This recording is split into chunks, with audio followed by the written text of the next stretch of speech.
우리는 지난 8주 동안 누가복음 9장에서 19장까지의 예루살렘 여행기에 예수님께서 제자들에게 말씀하신 8가지 비유 말씀을 들었습니다. 그런데 예루살렘에 입성하시기 전에 한 가지 비유를 더 말씀하셨는데 그것이 바로 오늘 본문의 마태복음 20장에 등장하는 포도원 품꾼의 비유입니다. 예루살렘에 거의 도착할 무렵 시몬 베드로가 예수님께 이렇게 물었어요. 예수님, 우리가 모든 것을 다 버리고 주님을 따랐는데 그런즉 우리가 무엇을 얻으리까? 아마도 베드로는 모든 것을 버리고 주님을 따른 만큼 많은 것을 주님께 얻을 수 있다고 기대한 것 같습니다. 그러자 예수님께서 이 베드로의 질문에 대한 답변으로 하신 말씀이 오늘 본문의 포도원 품꾼 비유예요. 어느 날 포도원 주인이 포도원에서 일할 품꾼들을 고용하기 위해서 장터로 나갔습니다. 여기서 장터란 오늘날 말로 하면 인력시장입니다. 그리고 하루 일당으로 한 데나리온씩 주기로 하고 일꾼들을 고용했는데요. 여기서 한 데나리온은 당시 한 가정이 하루 3끼 양식을 얻는 데 필요한 금액이었습니다. 오늘날 말로 하면 한 시간에 10,000원을 주는 하루에 8시간 일한다면 일당이 8만 원에서 10만 원 정도 되는 것이 한 데나리온이었습니다. 일꾼들은 오늘따라 수시를 맞았다며 포도원으로 신이 나서 일을 하러 갔습니다. 그런데 이 포도원 주인은 웬일인지 오전 9시에 또다시 인력시장으로 나갑니다. 그리고 일자리가 없어서 놀고 있는 사람들이 보이자 그들 역시 고용했어요. 포도원 주인은 점심 식사를 할 때쯤에 12시가 돼서 또다시 장터로 나갔습니다. 그런데 아직도 일자리를 구하지 못해서 아침과 점심을 굶고 있는 사람들이 있었어요. 그들도 역시 고용해서 포도원으로 보냈습니다. 포도원 주인의 이러한 움직임은 여기서 그치지 않았고요. 그는 오후 3시가 되자 다시 인력시장으로 나갔습니다. 그런데 아직도 일자리가 없어서 우두커니 앉아있는 사람들이 보이는 거죠. 주인은 그들에게도 포도원 일자리를 제공했습니다. 자, 이렇게 아침 6시, 오전 9시, 정오 12시, 오후 3시 4차례에 걸쳐 일꾼들을 고용했다면 이미 그의 포도밭은 일꾼들로 넘쳐나고 있지 않겠습니까? 그런데 이 주인은 무슨 이유에서인지 포도원 폐장 1시간 전인 오후 5시에 또 인력시장으로 나갔습니다. 그는 마치 자신의 포도원을 위해서 일꾼들을 고용하는 사람이 아니라 일꾼들에게 자리를 주기 위해서 포도원을 경영하는 사람과 같이 보였습니다. 아니나 다를까 인력시장에 나가보니 하루 해가 다 저무는 폐장 1시간 전 오후 5시에도 일자리가 없어서 풀이 죽어 있는 사람들이 보였습니다. 아마도 이 오후 5시가 되도록 품꾼으로 고용되지 못한 사람들은 건강하기보다는 병든 사람일 수 있고요. 혹은 어딘가 부상을 당해서 다리를 절거나 한쪽 팔을 쓰지 못하게 된 장애인들도 있었을 겁니다. 그 누구도 이 가엾은 사람들을 고용해주지 않았던 거죠. 그러나 이 포도원 주인은 포도원 일이 다 끝나가는 폐장 1시간 전이 되었음에도 불구하고 그들을 고용해서 포도원으로 또 들여보냈습니다. 어쩌면 이 사람들은 포도원에 들어가서 할 일이 별로 없을 수도 있죠. 이미 6시, 9시, 12시, 3시에 고용된 일꾼들이 일을 거의 다 해놨을 것이고 시간적으로 곧 폐장을 코앞에 두고 있기 때문에 이 마지막 5시에 고용된 사람들은 별로 할 일이 많지 않았을 겁니다. 이윽고 하루가 다 저물고 하루 임금을 받을 시간이 되는데요. 이 포도원 품꾼 비유의 클라이맥스는 임금을 지급하는 장면입니다. 신비롭게도요, 이 포도원 주인이 아침 6시, 9시, 12시, 3시, 5시 이렇게 온 순서대로 임금을 지급하지 않고 제일 마지막 5시에 온 품꾼들부터 임금을 지급하기 시작했는데요. 마지막에 온 품꾼들에게도 한 데나리온을 지급해 주었습니다. 그러자 그보다 먼저 와서 일한 사람들이 술렁이기 시작했어요. 아니, 폐장 1시간 전에 와서 일도 제대로 안 한 사람에게 한 데나리온을 줬다면 우리처럼 일찍 온 사람들한테는 더 많은 임금을 지급해 주지 않을까 마음이 설레고 기대가 되었습니다. 근데 이게 웬일입니까? 주인은 본래 계약한 대로 6시, 9시, 12시, 3시 그때 온 사람들에게도 똑같이 한 데나리온씩 주는 것이었습니다. 성도 여러분, 만일 여러분이 먼저 와서 일한 일꾼이라면 어떻게 반응하시겠습니까? 포도원 주인이 관대하구나. 그를 칭찬하고 마지막에 왔지만 나랑 똑같은 임금 한 데나리온을 받은 사람에게 당신 참 오늘 운 좋다고 함께 기뻐해 주겠습니까? 아니면 아니 어떻게 한 시간도 일하지 않은 사람과 온종일 수고한 나를 똑같은 취급을 할 수 있겠냐며 주인에게 불만을 제기하겠습니까? 먼저 포도원에 들어와서 일한 사람들은 주인을 원망하고 불평하며 말했습니다. 주인장, 오후 5시에 들어온 사람들은 한 시간도 일하지 않았는데 어떻게 우리를 그 사람들과 동일하게 취급한단 말이오? 이건 불공평합니다. 그런데 여러분, 지금 이 포도원 주인은 절대로 불공평하지 않습니다. 왜냐하면 모든 일꾼들에게 처음부터 한 데나리온을 약속했고 약속대로 한 데나리온씩 지급했기 때문이죠. 그래서 주인은 말했습니다. 친구여, 내가 내게 잘못한 것이 없노라. 내가 나와 한 데나리온을 약속하지 아니하였느냐? 내 것이나 가지고 가라. 나중에 온 사람에게 너와 같은 것을 주는 것은 내 뜻이니라. 내 주권적 은혜니라 라고 말한 겁니다. 여러분, 예수님께서 왜 이 포도원 비유를 말씀하셨다고 했죠? 베드로가 모든 것을 버리고 주님을 따른 우리에게 보상이 뭐냐고 물었기 때문입니다. 그런데 오늘 포도원 품꾼 비유를 자세히 보면 하나님의 자유와 하나님의 주권이 강조되고 있어요. 이 포도원 주인이 바로 하나님입니다.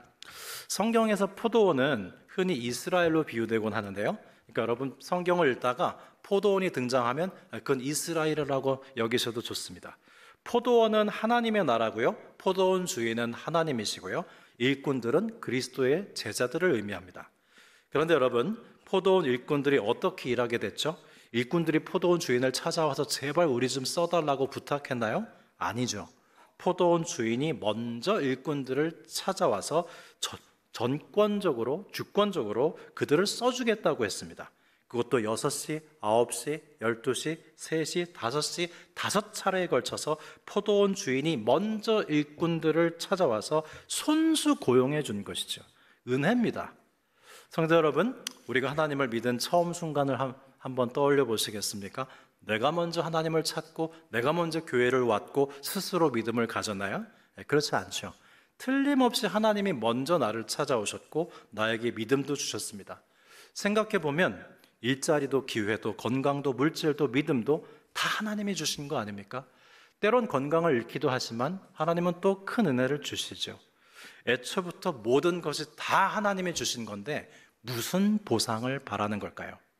본문을 자세히 보면 포도원 품꾼 비유를 앞뒤로 감싸고 있는 구절이 있는데요. 비유 바로 직전인 마태복음 19장 30절을 세 번역으로 읽어드리겠습니다. 그러나 첫째가 된 사람들이 꼴찌가 되고 꼴찌가 된 사람들이 첫째가 되는 경우가 많을 것이다. 먼저 된 자가 나중되고 나중된 자가 먼저 된다는 말보다 더 실감나시죠? 첫째가 된 사람들이 꼴찌가 되고 꼴찌가 된 사람들이 첫째가 되는 경우가 많을 것이다. 그렇게 시작했고요. 비유가 끝나는 마지막 마태복음 20장 16절은 순서가 바뀌어서 이와 같이 꼴찌들이 첫째가 되고 첫째들이 꼴찌가 될 것이다 그랬습니다. 즉 보상을 요구하는 마음으로는 아무리 먼저 예수님의 제자가 되었다 하더라도 나중에 부름받은 사람만 못하게 된다는 뜻이고요. 비록 나중에 부름받았다고 하더라도 보상을 요구하지 않고 그 자체로 감사하는 사람들은 보상을 요구하는 먼저 된 사람보다 낫다는 뜻입니다. 우리는 어디에 속해 있을까요? 그래서 여러분, 직장에서 오래 근무한 분들일수록 처음 마음으로 돌아가는 깨어있음이 좀 필요합니다. 왜냐하면 처음에 일자리가 생겼을 때 우리는 감격하잖아요. 감동하고 감사하죠. 일할 곳이 생겼다. 그러나 어느덧 시간이 흐르면 지금의 기회가 당연해지고 권리와 대가를 요구하는 마음이 커지면서 기쁨과 감사는 사그라들고 말죠. 교회를 보면 교회마다 임기제가 있는 교회가 간혹 있습니다. 저는 이 임기제가 그런 면에서 의미가 있다고 생각하는데요.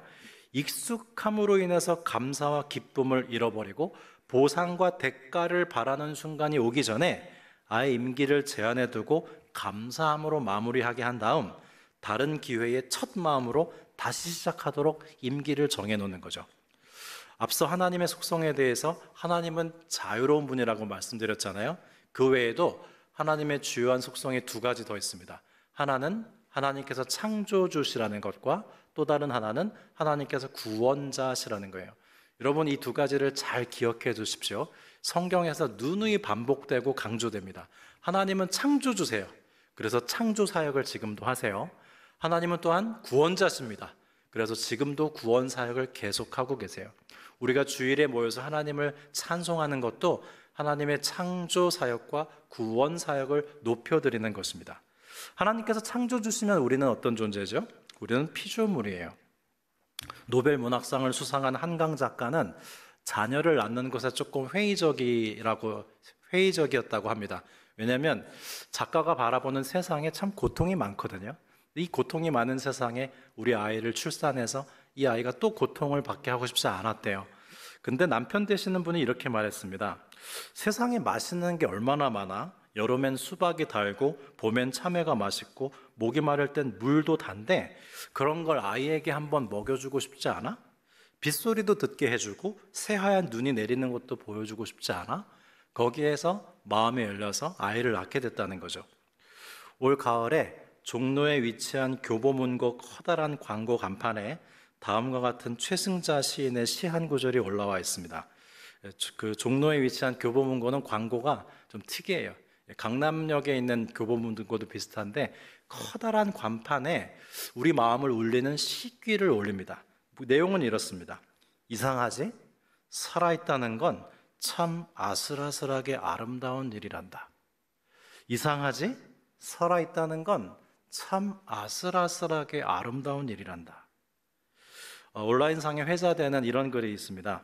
냉장고를 열면 먹을 음식이 있고 옷장을 열면 입을 옷이 있다면 누워서 잠잘 공간까지 있다면 당신은 이 지구상에서 상위 25%의 부자다. 굶주림의 고통을 겪고 있지 않다면 당신은 이 세상에서 10억 명보다 훨씬 행복한 사람이다. 오늘 아침 건강하게 눈을 뜨고 숨을 쉬고 움직이고 밥을 먹을 수 있다면 그 자체로 이미 축복을 받은 것이다. 여러분, 내가 이 세상에 존재하고 있다는 것 자체가요, 이미 하나님의 큰 사랑을 받은 증거입니다. 여름에 수박을 먹을 수 있고 가을에 배를 먹을 수 있고 드높은 파란 하늘을 볼 수 있고 예쁜 단풍이 드는 것도 볼 수 있죠. 겨울엔 하얀 눈이 내리는 것도 볼 수 있을 겁니다. 그런데 나는 이 땅에 태어나기 위해서 한 게 아무것도 없습니다. 창조주 하나님께서 나를 이 세상에 존재하게 해주신 것도 은혜인데 거기다가 무슨 보상을 바란다고요? 우리는 포도원에 불려온 일꾼들처럼 내게 주어진 것은 왜 이렇게 적냐고 불평할지 모르지만 내가 이 세상에 태어났다는 것 자체로 이미 감사할 것이 많은 존재입니다. 따라서 우리는 피조물로서 나를 창조하신 창조주 하나님을 찬양하고 감사할 수 있는 것이죠. 두 번째로 하나님은 구원자신데요. 이 포도원 품꾼 비유는 구원론적으로 우리의 공로로 은혜를 받은 것이 아니라는 의미가 있습니다. 포도원 품꾼들은 자기 공로로 포도원에 고용된 게 아니에요. 전적으로 포도원 주인이 고용해 준 것입니다. 여러분, 본래 은혜는요, 절대 못 갚습니다. 은혜를 갚는다고요? 갚을 수 있다면 그건 이미 은혜가 아닌 거예요. 어렵고 힘들어서 누군가에게 돈을 빌릴 수도 있고 돈을 갚을 수도 있겠죠. 그러나 돈은 갚을 수 있을지언정 돈을 빌려준 그 은혜는 못 갚습니다. 갚을 수 있다면 그건 은혜가 아니에요. 은혜를 받았다면 보상해 준다거나 대가를 치를 수 없습니다. 이게 은혜의 절대성입니다. 가족들을 하루 종일 굶길 수 있었는데 포도원 일꾼으로 부름받아서 한 데나리온을 받았어요. 전문성을 지닌 사람들이나 하루 일하고 한 데나리온을 받을 수 있는데 아무런 전문성도 없는 품꾼으로서 한 데나리온이나 받았단 말입니다. 은혜죠. 그것도 하루 종일 일한 것도 아닌데, 더구나 한 시간도 일하지 않았는데, 그것이 바로 구원입니다. 구원받은 자가 구원의 은혜를 누릴지언정 무슨 보상을 바랄 수 있단 말입니까? 은혜를 받았음에도 불구하고 보상을 바라는 순간 그가 아무리 첫째 간다고 해도 꼴찌라는 말씀이에요. 그러면 이른 시간부터 나와 일했는데 나중에 나와 일한 사람과 똑같이 한 데나리온 받았다고 불평하는 사람들의 심리를 한번 살펴보실까요? 이 사람들이 불평하는 이유는 자신들이 정당한 보상을 받지 못했기 때문이 아니고요. 자신보다 적게 일한 사람들이 자신과 동일한 보상을 받았기 때문에 불평불만하는 겁니다. 여러분, 이것을 시기심이라고 하는데요. 시기심은 내가 시기의 대상에 대해서만 품고 있는 마음이 아니고 하나님의 주권에 도전하는 것이 바로 시기심의 본질이에요. 그래서 시기심은 7가지 대제 중 하나입니다. 포도원 폐장 1시간 전에 온 사람에게 한 데나리온을 줄 수 있는 권한은 엄연히 주인에게 있습니다. 이것을 신학적 용어로 하나님의 자유라고 한다고 했죠. 하나님께서는 그 누구의 구애도 받지 않고 그 선하신 뜻대로 자유롭게 은총을 베푸십니다. 누가 뭐라고 할 수 없습니다. 그래서 포도원 주인은 말하죠. 내 것을 가지고 내 뜻대로 할 것이 아니냐. 따라서 자신이 먼저 와서 일했다는 이유만으로 주인에게 주라 말할 권리가 없는 겁니다. 성도 여러분, 하나님께서 내 주위에 누군가에게 은총을 주시는 걸 봅니까? 기회를 주시고 명예를 주시고 물질을 주시던가요? 절대 시기하지 마십시오. 요한복음 3장 27절 말씀에 대저 사람은 하늘에서 주신 바 아니면 아무것도 얻을 수 없느니라는 말씀이 있습니다. 내가 은혜를 받던 누가 은혜를 받던 그건 하나님의 주권적 은혜로 주신 거예요. 내가 뭐라고 할 권리가 없습니다. 사람이 시기심에 빠지면요, 다른 사람을 끌어내리느라고 하나님께서 나에게 주신 은혜도 까먹고 감사하지 못합니다. 그러나 그리스도의 제자는 하나님의 주권을 인정하기에 누군가 은혜 받는 모습을 보면 기꺼이 가서 사심없이 함께 기뻐해주고 축하해줘요. 그리고 하나님께 영광을 돌립니다. 그게 그리스도의 제자예요. 지금 불평하는 이 사람은 자신이 받은 한 데나리온에 대한 감사도 잃어버리고 말았습니다. 그는 하나님께서 당신의 자유로 자신을 창조하셨다는 것과 구원하셨다는 것을 망각했어요. 이것이 바로 인간의 죄된 본성입니다. 마치 가인이 아벨에게, 사울 왕의 다윗에게, 탕자의 형이 동생 탕자에게 시기심을 갖고 하나님께 불평한 것과 흡사합니다. 사람이 참 교묘해서요, 시기 질투심을 사회정의로 위장하기도 합니다. 아무도 나보다 어렵고 힘들어서는 안 된다는 마음이 아니라 아무도 나보다 잘 돼서는 안 된다는 거예요. 그건 불이라는 거예요. 그러나 복음의 원리는 공산주의가 아닙니다. 복음의 원리는 자기중심적 평등주의를 뛰어넘는 관대함의 원리요, 은혜의 원리예요. 그 원리를 살아가는 사람들이 바로 우리 그리스도인들입니다. 그래서 오늘 본문 포도원 품꾼 중에는 적게 받은 사람은 아무도 없고 모두가 자신이 일한 것보다 더 많이 받았어요. 여러분, 우리가 일한 것보다 더 많이 받은 사람들이에요. 우린 태어나기 위해서 한 게 아무것도 없습니다. 우리는 구원받기 위해서 한 일은 아무것도 없습니다. 따라서 우리는 일한 것보다 더 많이 받은 사람들이에요. 무슨 보상을 요구한단 말입니까? 어제 저는 결혼 주례를 했는데요. 결혼 주례를 할 때마다 신랑 신부에게 당부하는 진리의 말씀이 있어요. 그게 뭐냐면 여러분 서로 사랑해야 되는데 하나님을 사랑할수록 서로를 더 잘 사랑할 수 있습니다. 하나님을 더 사랑하십시오. 남편은 아내를 더 사랑하려고 하고 아내는 남편을 사랑할 준비가 돼 있겠지만 하나님을 더 많이 사랑할 때 서로를 더 잘 사랑할 수 있습니다. 알아듣든 알아듣지 못하든 그냥 얘기합니다. 여러분, 부부간의 좋은 관계가 되는 건요, 남편으로서 아내가 원하는 모습이 되고 아내가 남편이 원하는 모습이 되는 게 아니에요. 어떤 면에서 우리가 누군가의 마음에 드는 사람이 되는 거는 그 사람의 한계에 갇히는 겁니다. 그래서 굳이 누군가의 마음에 들 필요 없어요. 남편 마음에 들 필요 없고 아내 마음에 들 필요 없고요. 더 나아가서 그냥 하나님 마음에 드는 사람이 되세요. 그러면 내 아내는 나를 평생 존경할 겁니다. 내가 하나님을 기쁘시게 하는 사람이 되고 하나님 마음에 드는 한 남자가 되면 내 아내는 날 존경할 수밖에 없어요. 그리고 내가 하나님을 기쁘시게 하고 하나님 마음에 드는 그런 여성이 된다면 내 남편은 평생 나를 사랑스러워할 겁니다. 그게 하나님을 더 사랑하면 서로를 더 잘 사랑하게 된다는 진리예요. 나를 시기 질투하는 사람 마음에 들 필요는 더더욱 없죠. 내비두십시오. 그의 마음에 들 필요 없습니다. 그의 옹졸한 마음 안에 나를 제한시킬 필요가 없는 겁니다. 다만 우리 자신이 하나님께서 원하시는 사람이 된다면 나보다 나중에 와서 더 많은 은혜를 받는 사람이 있다고 해도 사심없이 축하해주고 하나님께 영광 돌릴 수 있는 거예요. 그게 그리스도의 제자입니다. 성도 여러분, 여러분은 몇 시에 부름받은 일꾼이라고 생각하십니까? 아침 6시에 부름받은 일꾼 같습니까? 혹은 9시, 12시, 3시에 부름받은 일꾼 같습니까? 나의 인생은 지금 몇 시에 서 있습니까? 사실 우리 모두는 폐점 1시간 전인 5시에 부름받은 사람들과 같습니다. 건강하지도 않고 여기저기 다치고 상했고 아무도 써줄 것 같지 않던 사람들이 바로 우리 자신이죠. 하루 수당을 받을 자격도 없고 그만큼 일도 못했지만 한 데나리온을 받았는데 그 한 데나리온이란 내가 이 땅에 태어나 있는 겁니다. 내가 구원을 받은 겁니다. 거기에 감사하는 것이 그리스도의 제자들이에요. 그리고 하나님은 어떤 분이시죠? 하나님께서는 오전 6시부터 9시, 12시, 3시 그리고 늦은 5시까지 우리를 애타게 찾아다니시고 아버지 하나님의 풍성한 포도원으로 초대하시고 값없이 은혜를 주시는 분이 우리 아버지 하나님이십니다. 하나님은 인간의 공평함이라는 기준을 초월해서 그 누구에게도 제한받지 않으시고 하나님의 자유로 은혜 베풀 자에게 은혜를 베푸시는 하나님이시죠.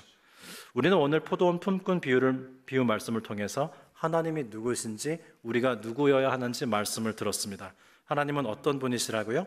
하나님은 우리를 존재하게 해주시는 창조주이실 뿐만 아니라 우리를 시기심이라는 죄에서 구원하시는 구세주이시며 무엇보다도 하나님의 주권적 자유로 우리를 사랑하시는 분이십니다.